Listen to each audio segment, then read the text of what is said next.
Decimal ഫോമുക്ക് മാറ്റണം, അതായത് divide ചെയ്യാനാണ്. അപ്പൊ ഏതാ 1-നെ 8 കൊണ്ട് ഡിവൈഡ് ചെയ്യാം. അപ്പൊ നമുക്കറിയാം 1 എന്ന് പറഞ്ഞാൽ 1.0000 എത്ര സീറോ ആണെങ്കിലും എഴുതാം. 1-ല് എത്ര 8 ഉണ്ട്? 0 ആണ്. 0 8s are 0. കുറക്കുമ്പോൾ 1, സബ്ട്രാക്ട് ചെയ്യുമ്പോൾ 1. ഈ പോയിന്റ് മുകളിലേക്ക് ഇടാം. അപ്പോൾ 0 പോയിന്റ് കിട്ടി. ഈ 0 താഴത്തേക്ക് ഇടാം. 10-ൽ എത്ര ഇട്ടുണ്ട്? 1. 1 8 is 8. കുറച്ചാല്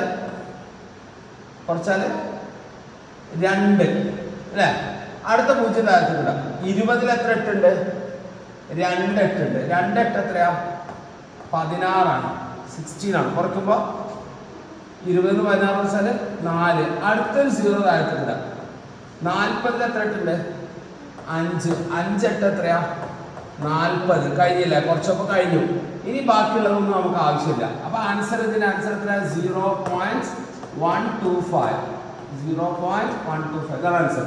അതുപോലെ ഈ 3 ക്വസ്റ്റ്യൻസ് സ്വന്തമായിട്ട് ചെയ്ത് നോക്കാം. പെട്ടെന്ന് ചെയ്യും.